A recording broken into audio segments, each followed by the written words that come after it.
What is going on, everyone? James Livingston here, back again, giving you guys a review of the market, what to look forward to here today. Today is Wednesday, 11/20, November 20th, 2024. We're going to look over what potential scenarios we could have on SPY, QQQ, IWM, and I'm going to add one more into this, and that's going to be IBIT. So this is essentially your all-inclusive Bitcoin ETF. So I'm going to start using this one as well because I know there are a lot of crypto, and crypto is only getting bigger, so it's important, I think, for us to keep an eye on it.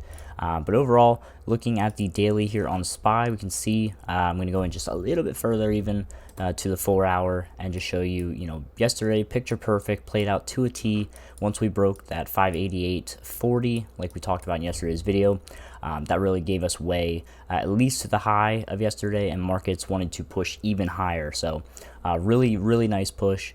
Looking forward thinking right now, today is NVIDIA's earnings, tomorrow or later this evening. So we're bound to have a little bit of volatility here in the market today. Couple of levels that I am watching for that I think can give us some substantial movements. That pre-market high right now, 592 on the dot. That was this 590 to 592 area is really where I wanted to see the markets kind of consolidate back to in order to potentially see push back down to the downside. So this is going to be really crucial, I think, today to see what happens. But 592 is my level to the upside right now that I'm watching for the break of pre-market high. And then as of right now for downside, it looks like we've got a level, we've got a previous resistance from yesterday around 591. Ideally, I think for us to start seeing some true downside movement, we need to break 590. So we're kind of stuck in this $2 range right now, or $2 kind of range that we need to break rather. So those would be the two spots that I'm looking for. That 590 break should give us not only the break of the 60 EMA here on the 15, but also potentially by open, the 200 EMA will also be right around there. So definitely worth keeping an eye on. QQQ, like I said, with NVIDIA reporting here today, I do believe QQQ is going to get some nice movement as well. Basically the same as SPY, but right now, the pre-market high sitting right up here about 505. 505 breaks out. We do have a little bit of another slight resistance at 505.60, and then it's kind of at that open gap up into the 506s. So we got some nice headroom above. As far as downside, I am going to use a slightly tighter level, which is going to be 503.15. Now with this one on QQQ, we have that to break the 60 EMA come market open, but then we also have the 200 EMA looming just a little bit below us. So we need to be careful that even if we break down, our downside room is very slim. We're talking probably 70 cents to $1. But if you're quick, you can get a nice scalp off of it. Major breakdown will probably occur under 502 flat. So we'll mark that off right here. So yeah, right around 502 flat, that's probably where we'll see the actual push down to reverse on the market a little bit. At least back down to the 500.5 level from yesterday. IWM, small cap index, 231.50 is that level in the morning time that I'm looking for upside, and then downside, very similar level, but at 230.30. I think that 230.30 actually might give us a bigger breakdown, at least to 229.30, if not even further down on IWM here. This one's got a different kind of outlook on it. But breaking 231.50, I think there's a good chance that we at least go up and touch 232.30. But we also have the opportunity to start really taking over some of these levels we lost. And IBIT. So IBIT, again, following Bitcoin here. As of right now, we're looking at those 53.60s. We could arguably say probably right around 53.55 would be the nice breakout to the upside. Downside, wouldn't look downside on this one until we see that pre-market low, 52.92, 53 just about. Breakdown of that, I think you can get a nice move at least down to the 52 flat area where the 200 EMA will be looming. So that's what I'm looking at there for IBIT. Obviously, this one follows Bitcoin, so if Bitcoin starts booming, you already know that this one's going to also start booming. We are at all-time highs on this one right now at 53.66. did just have a really solid breakout like the last couple of weeks, just like Bitcoin. It was consolidating down really nicely, and then finally we got the pop out of this channel here. So at some point we will have a retracement.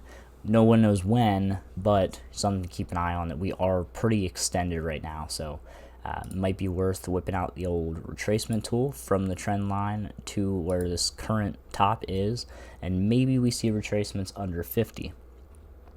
But for right now, it is leaning upside, is looking like it wants to keep pushing, so we'll keep looking at it for upside. Now, the big mamma jamma right here, NVDA. So NVIDIA right now, yesterday had a massive, massive pump, probably a pre-earnings kind of run-up, went from 141, just about 141 on the low end, all the way up to a close at 147. You can see here in pre-market, it's already still pushing up, 148. They're definitely pumping it hard right now. Now, this doesn't necessarily mean that the earnings is great.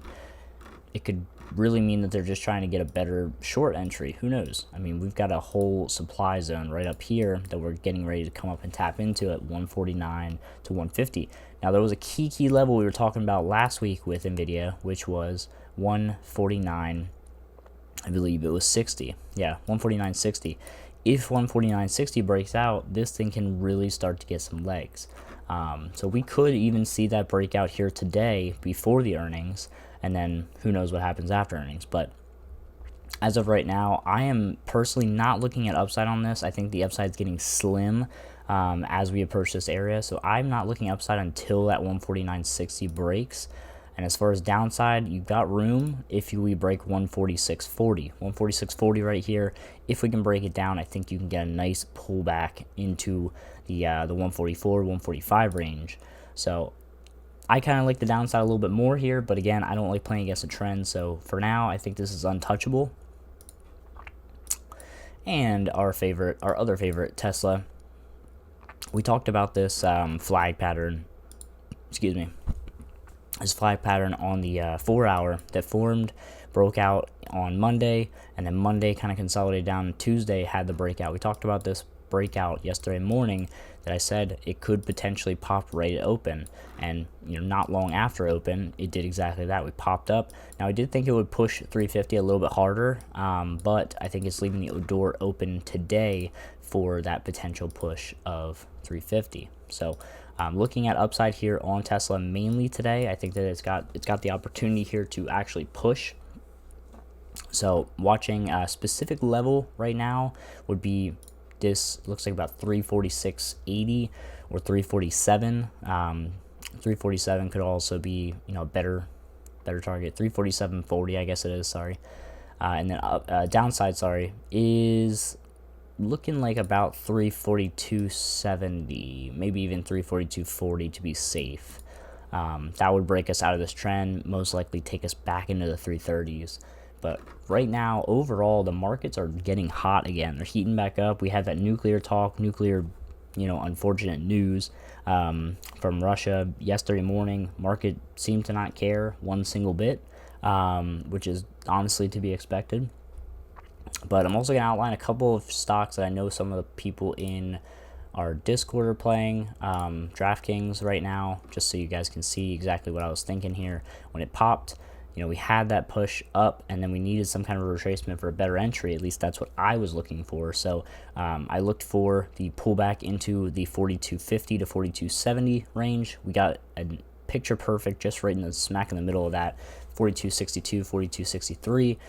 That was a great entry. We're back over 43 right now. These ones should start pushing pretty nicely. I like the setup overall on the daily here for DraftKings. I think that this thing can really start ripping over 43.30, which it's starting to settle on this morning. So 45.28, 44.60, and then 45.30 is my two next targets for that one.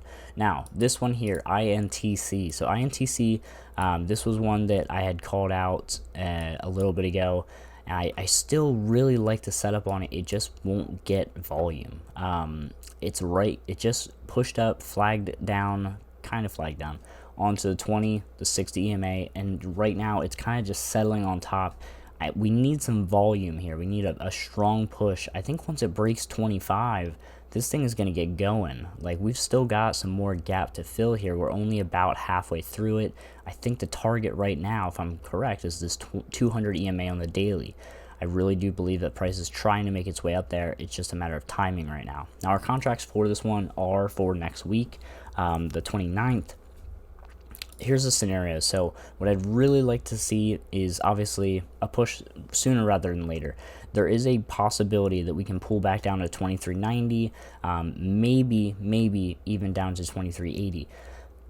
If I were anyone looking at this one, I would be looking to potentially add to that position once I see a strength candle come back in. You know, I have a higher risk tolerance than most people, so what I would say is allowing it to do what it's got to do down here, wait for a true reversal style candle, whether it be like a hammer, a bullish engulfing on like the 5 to 15 minute time frame, and then look to add to the positions, average yourself down so that you can get a nicer move up to the 2650 area or higher. Now, I know the contracts that I have in the Discord are $28 contracts. I believe they're $28 contracts for actually, you know what? They're $28 contracts for December, I'm pretty sure.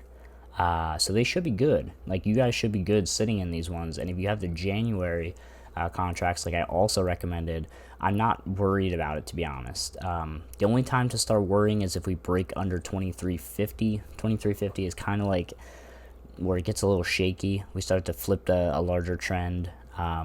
So 2350 would be kind of my really gauge where you're at in it and consider cutting it, just being honest with you. So yeah, I think that's just about gonna do it for today, guys. Just want to get you guys a couple of stocks to look at. The only other one that I can think of that I'd really like, and I think it's setting up super nice, is Shopify. Shopify is really nice down here in this 104, 105 area. It really only needs to retake 106, I believe, and then we can get that push back to 110. So I do like this setup here going into the end of the week. If it can get the push here, I think we can see the 109, 110 area pretty quick.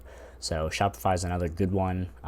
Would position yourself in December contracts as well for that one. So yeah, that's going to be it for today, guys. Hopefully you did enjoy this video. Hopefully these are helping you guys out in some way, shape, or fashion. If you could, leave a like, comment down below, let me know what you guys think. Subscribe if you're new, and I will see you guys in the next video. Peace.